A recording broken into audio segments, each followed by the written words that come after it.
बहुत शुक्रिया ब्रिगेडियर साहब आपके कीमती वक्त का। ये जो प्रेस कॉन्फ्रेंस की गई है DGISPR जनरल अहमद शरीफ की जानिब से, आप इसको किस तरह से देखते हैं, क्या कमेंट करेंगे? चाहते हैं एक तो जो प्रेस कॉन्फ्रेंस है ये एक बड़े क्रिटिकल टाइम पे आई। एक तो साल का एंड है, एक रिव्यू भी था और दूसरा पिछले दिनों जो है 9 मई की सजाएं भी सुनाई गई। फिर अफगानिस्तान के साथ बढ़ती कशीदगी है, तो आई थिंक इन्हीं 4-5 चीज़ों को उन्होंने टच किया है, जिसमें जो टेररिज्म है उसके फिगर्स दिए गए कि किस तरीके से पाकिस्तान आर्मी, फ्रंटियर कोर और लॉ इन्फोर्समेंट ने इसको लड़ा है और कामयाबी हासिल की हैं। और इसके अंदर जवानों की और ऑफिसर्स की शहादतें भी हैं, जिसकी एक लंबी लिस्ट है। उसके अलावा जो आई थिंक 9th में से रिलेटेड सवाल जवाब भी हुए, चूँकि अभी ताज़ा सजाएँ सुनाई गई थी और उस पर I think military is very clear कि जो इंतशारी पॉलिटिक्स है उसका स्कोप कोई नहीं है। बिकॉज ये 9th में जो है ये सिर्फ लेट से कोई जलसा जुलूस नहीं था, बल्कि मुख्तलिफ टारगेट्स जो एंगेज किए गए, मिलिट्री चेन ऑफ कमांड को हिट करने की कोशिश की गई और ये बेसिकली असॉल्ट था गैरजन पे। और आई थिंक उसमें ये जिक्र भी हुआ कि ये एक फेज़ है और अगला फेज़ प्रॉब्ली जो होगा वो मास्टरमाइंड्स जो हैं और इसके प्लानर्स हैं या जो सहूलतकार हैं उन तक भी आई थिंक कानून का हाथ बढ़ेगा। बाकी एक प्रोसेस है जिसमें अपील का हक हासिल इनको, तो ये बड़ा बेसिकली लीगल तरीके से किया गया। उसके अलावा जो बाहर से भी एक प्रेशर आ रहा है, उस पर सवाल जवाब हुए और उसमें मेरे ख्याल में उन्होंने बड़ा क्लियरली मेंशन किया कि जो पाकिस्तान का डोमेस्टिक लॉ है, चाहे मिलिट्री कोर्ट्स हैं, ये कॉन्स्टिट्यूशन के ज़ुमरे में ही आता है, उसके अंडर काम कर रहा है। इसमें कोई ऐसी लेट्स से लॉलेसनेस नहीं है जो एक प्रोपेगेंडा किया जा रहा है। इसी तरीके से जो है उसके बाद कुरम पे बात हुई, अफगानिस्तान में जो स्ट्राइक्स हुई हैं उस पर भी बात हुई। तो हर लिहाज से आई थिंक एक कॉम्प्रिहेंसिव ब्रीफ था और जिसकी ज़रूरत भी थी। ठीक, वकार खान साहब, जो इस साल का उन्होंने फिगर्स दिए हैं 59,775 कामयाब ऑपरेशंस की, अगर हम इसको एनुअली डिवाइड करें तो तकरीबन 160-163 के करीब ये ऑपरेशंस बनते हैं डेली बेस पर। आपकी नज़र में ये कितना वास्ट प्लानिंग इसकी होती है डेली बेस पर? अगर आप पूरे मुल्क में 162-63 ऑपरेशन कर रहे हैं या बाहर भी सरहद पर भी, कितनी प्लानिंग इसके लिए चाहिए होती है और कितना क्रिटिकली चीज़ों को देखा जाता है? जी बिल्कुल, आई थिंक ये डाटा बड़ा ज़रूरी है। आम परसेप्शन ये कि ठीक है रूटीन में एक वॉर एंड टेरर जो है चल रही है, साथ साथ इंटेलिजेंस बेस्ड ऑपरेशन चल रहे हैं, लेकिन अगर सिर्फ डाटा को आप डिकम्पोज करें तो इसका मतलब है कि डेली बेसिस पे और सिर्फ एक जगह नहीं है या एक प्रोविंस नहीं है। इसके अंदर एक तो ह्यूमन इंटेलिजेंस है, उसके बाद इसकी रिकॉनेसेंस है, फिर इसमें हाई टेक का यूज़ है।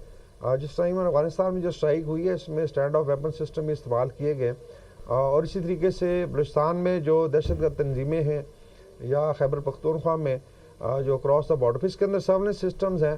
तो ऑल टोल्ड आई थिंक ये एक तो कमिटमेंट है फ़ौज की भी और तमाम लॉ इन्फोर्समेंट की, जिसमें डेफिनेटली पुलिस भी शामिल है और वो दिन रात जाग के आप कह रहे हैं दिन रात उन्होंने लगाए हुए इसको लड़ रहे हैं। समहाउ इनकी इन कुर्बानियों को जो एफर्ट इसको ट्रिविलाइज किया जाता है, जो बड़ा I think I would say उनके साथ ज्यादती है।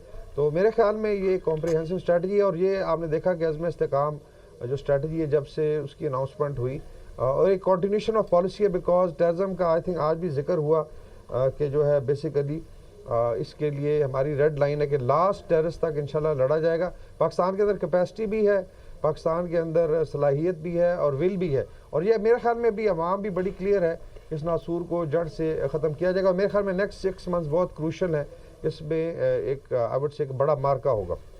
बिल्कुल वकार खान साहब, अगर हम देखें तो अफगानिस्तान के हवाले से भी बातचीत की गई है कि अफगानिस्तान के इस्तेहकाम के लिए पाकिस्तान का किरदार बड़ा अहम है और एक तवील अरसे से अफगान मुहाजिरीन की मेज़बानी भी करते आ रहे हैं, लेकिन फिर अफगानिस्तान की सरजमीन से फितना और खवारिज और दहशत गर्द मुसलसल पाकिस्तान में कार्रवाइयाँ भी करें, जिस पर आर्मी चीफ का भी सख्त मौक़िफ़ है। ये देखें अफगानिस्तान पे तो आई थिंक हर चीज़ बड़ी क्लियर है। इसके अंदर शुरू में डिप्लोमेटिक एफर्ट भी रही है और जिस तरह सवाल हुआ कि शायद डिप्लोमेसी को चांस नहीं दिया गया, अभी भी जो है अगर आप देखें हमारे जो नुमाइंदे हैं फॉरेन ऑफिस की तरफ से जो मुकर्रर किए गए हैं अफगान अमूर पे, वो उधर थे जो स्पेशल रिप्रेजेंटेटिव हैं पाकिस्तान के, उस दौरान ये स्ट्राइक भी हुई। तो हर लिहाज से इसमें आई थिंक एक तो बायलैटरल लेवल पे sharing of information and intelligence है, डोजियर्स दिखाए गए हैं। फिर अगर आप देखें रीजनल लेवल पे पाकिस्तान ने बड़ी एफर्ट की है, इसमें मॉस्को फॉर्मेट में इनको वार्निंग दी गई तालिबान की, इसमें सारे रीजनल ममालिक शामिल थे। इसी तरह क्वाड्रिलेटरल मीट में UNGA के बाद और इसके अलावा जो है फिर पॉलिटिकल लेवल पे हमारे डिफेंस मिनिस्टर ने भी विजिट किया लेकिन वही बात है कि अगर इसके बावजूद जो टेररिस्ट हैं, स्पेशली जो ख्वारिज हैं, उनकी पैटर्नाइजेशन की जाती है, उनको सहूलतकारी की जाती है और ये समझा जाता है कि शायद उससे कोई कंसेशन ड्रॉ कर लेंगे। अब ये भी खबरें हैं कि काफ़ी सारा पैसा जो होस्टल एजेंसियाँ लगा रही हैं, लाइक $87 मिलियन हर हफ्ते शायद अमेरिका भी इनको फंड कर रहा है, मे भी किस चीज़ के लिए। लेकिन अफसोस है कि पाकिस्तान के इन तमाम एफर्ट्स और आई वुड से एहसानात के बावजूद वहाँ से उस तरीके से रिस्पॉन्स दिया और मजबूरन फिर पाकिस्तान को ये करना पड़ता है। अभी भी आप देखें कि 16 जो हमारे जवान शहीद हुए फ्रंटियर कोर के, और उससे आई थिंक एक दिन बाद जाना था हमारे जो एलची हैं खुसूसी, तो उससे एक दिन पहले करने का मकसद ही था कि पाकिस्तान मार भी खाता रहे और बातचीत भी करता रहे। तो फिर पाकिस्तान ने भी जवाब दिया कि हम जो है फिर स्ट्राइक भी करेंगे और बातचीत भी करेंगे, और मेरे ख्याल में आहिस्ता आहिस्ता अफगानिस्तान को इस पर समझ आ जाएगी। भारत में बहुत प्रोपेगेंडा किया जा रहा है खुदा न खास्ता कि जी पता नहीं क्या हो जाएगा, but I think now Pakistan has decided, और पाकिस्तान की पॉलिसी रही है अगेंस्ट टेररिज्म, चाहे भारत हो, जब स्विफ्ट रिटॉर्ट किया, ईरान के साथ गलतफहमी थी, वहाँ स्ट्राइक की गई, और अभी दूसरी दफ़ा इस साल अफगानिस्तान में स्ट्राइक किया गया है कि दिस साइड और दैट साइड अभी पाकिस्तान अपनी ऑप्शन जो है वो ओपन रखेगा। ठीक है, major general retired Zahid Mahmood साहब ने भी हमें ज्वाइन किया है, दिफाई तजिया कर रहे हैं। वकार साहब आप भी साथ ही हमारे साथ मौजूद हैं, इनसे एक सवाल ले लेता हूं। जाहिद महमूद साहब, सबसे पहले तो आप ये कहिएगा कि DGISPR की प्रेस कॉन्फ्रेंस यकीनन आपने भी सुनी होगी, कैसे एनालाइज करेंगे? इनिशियल कमेंट्स में आया तो कहना। जाहिद महमूद साहब आप सुन पा रहे हैं?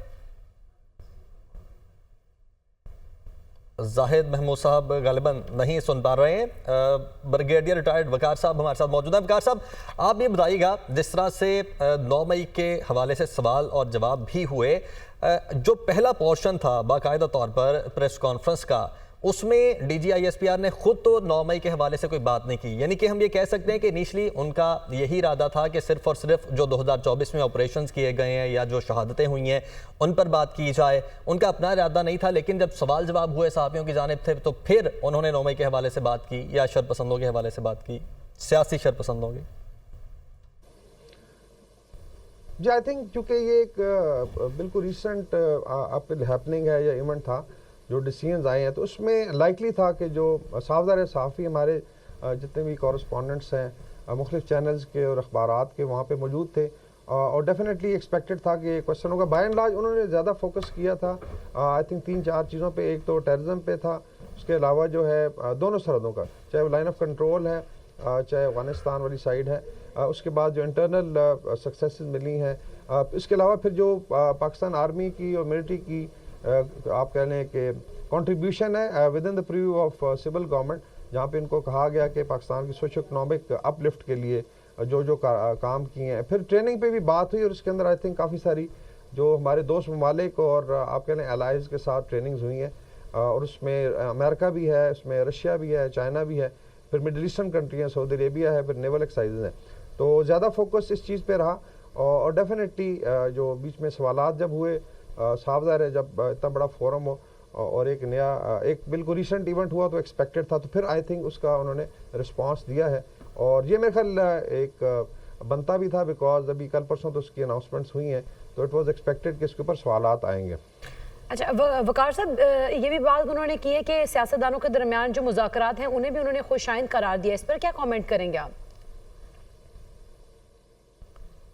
जी आई थिंक ये पहले भी स्टांस रहा है, और फौज की तो कोशिश रही है कि पॉलिटिक्स से दूर हैं। डेफिनेटली फौज इस गवर्नमेंट का जो इलेक्टेड गवर्नमेंट होती है उसका बिल्कुल एक पार्ट है, उसी का एक इदारा है, और जो भी पॉलिसी होती है उसमें इनपुट डेफिनेटली होती है, चाहे इंटेलिजेंस हो, चाहे आर्मी की जो स्पेशली सिक्योरिटी से रिलेटेड है, चाहे वो इंटरनल है या एक्सटर्नल है या फॉरेन पॉलिसी पे। बाकी फाइनल जो डिसीजन होता है पॉलिसी, वो गवर्नमेंट ऑफ पाकिस्तान के इलेक्टेड रिप्रेजेंटेटिव्स हैं, प्राइम मिनिस्टर की होती है।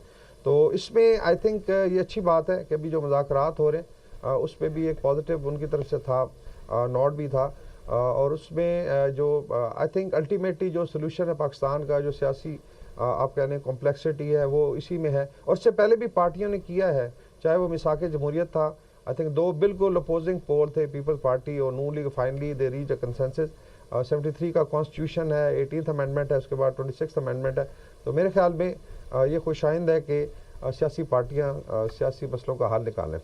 ठीक, और साथ ही फेक न्यूज़ की एक बार फिर से बात उन्हें करना पड़ी, जब जिक्र कर रहे थे कि जो सियासत, साजिशी सियासत है वो बयानिया बाहर से बैठकर बनाया जाता है। और ख़ासतौर पर उन्होंने ये भी जिक्र किया कि यमन में जो हो रहा है, शाम में या लीबिया में या इसके साथ गज़ा में जो हो रहा है, उसके हवाले से ना कोई ट्वीट्स किए जाते हैं, ना सोशल मीडिया पर बात की जाती है, मगर पाकिस्तान में की हद तक जो सियासत है वो सोशल मीडिया पर की जाती है और फेक न्यूज़ फैलाई जाती है। इस एंगल को कैसे देखते हैं? आई थिंक ये चीज़ें भी बड़ी क्लियर है। अगर आप इवन देखें, लेट्स से पीटीआई का ही सोशल मीडिया जो है जी 80% बाहर से चलता है। बेसिकली एक आउटसोर्स और बड़ी खतरनाक सिचुएशन है कि लीडरशिप आपकी पाकिस्तान में है, कुछ भगोड़े लोग हैं एंड देन होस्टाइल एजेंसीज हैं। मसलन अगर जबरान लिहाज से एक नेटवर्क चलाता है, हमें तो नहीं पता उसको कौन कंट्रोल करता है, कौन उसको फंड करता है। और फिर साफ ज़ाहिर है इसमें टेक्नोलॉजी का भी यूज़ है, पैसे का है, आप हज़ारों लाखों व्यूज़ भी ले सकते हैं। लेकिन जिस तरीके से एक जहरीला आई वुड से प्रोपेगेंडा किया जाता है, तो उसमें जो पीटीआई के इवन आई वुड सेनर एलिमेंट्स हैं जो चाहते हैं कि सियासी अमल हो, वो हाईजैक हो चुके हैं। आपने देखा उनके खिलाफ गालम गलोच की जाती है, बुरा भला कहा जाता है and they are put under lot of pressure. और ये बड़ी खतरनाक चीज़ है कि एक डिजिटल दहशतगर्दी का जो जिक्र होता रहता है, इस तरह हाइब्रिड वॉर का जिक्र होता है, लेकिन पाकिस्तान में एट टाइम्स को ट्रिविलाइज किया जाता है कि एक फैक्ट है कि इसके ज़रिए जो है मेजर चेंजेस लाई जाती हैं। लेकिन अगर जो आप देखें जो रेजोनेट कर रहे हैं आज, लेट्स स्पेशली लोग कहते हैं इंटरनेशनल कम्युनिटीज़ में 3-4 ममालिक ही हैं, 2 ममालिक से कोई इस तरह की ना स्टेटमेंट आया, ना चाइना से, रशिया से, मिडिल ईस्ट है, अफ्रीका है, even I would say Japan है, साउथ ईस्ट एशिया है। क्यों 3-4 ममालिक से ही ये होता है? बिकॉज आई वुड से कि ये हेजेमोनिक पावर्स हैं और इनका एक एजेंडा है कि किसी भी मुल्क को, डेवलपिंग कंट्री को सुख का सांस ही देना, और इसमें फिर इनका सोशल मीडिया यूज़ होता है। अभी भी ट्रम्प साहब अभी नहीं आए, उसके बावजूद उनके लेट्स से नॉमिनेटेड जो एजेंसी हैं फॉर सर्टन थिंग्स, वो इस वक्त बड़े लेट्स से मे बी उनको थोड़ा चार्ज अप किया है पीटीआई ने, और इसमें डेफिनेटली कोई लॉबिंग भी हुई होगी, तो वो असरअंदाज होने की कोशिश कर रहे हैं। लेकिन मेरे ख्याल में पाकिस्तानी अवाम अभी काफ़ी अवेयर है कि इस प्रोपेगेंडे का शिकार नहीं बनेगी। लेकिन जो डिजिटल दहशतगर्दी का जिक्र हुआ वो बिल्कुल है, बिकॉज इसके अंदर आपके दोनों तरफ इस वक्त आप कह लें कि टफ सिचुएशन है। एक तरफ होस्टाइल नेबर है, एक तरफ ताल्लुकात में टेंशन है, और इसमें अगर सोशल मीडिया जो है, इवन मैंने देखा है कि जहाँ हमारे फौजियों की शहादत होती है या पुलिस के जवानों और ऑफिसर्स की, उसका मजाक उड़ाया जाता है। और जब स्ट्राइक बिल्कुल किया ऐसा गया ही है।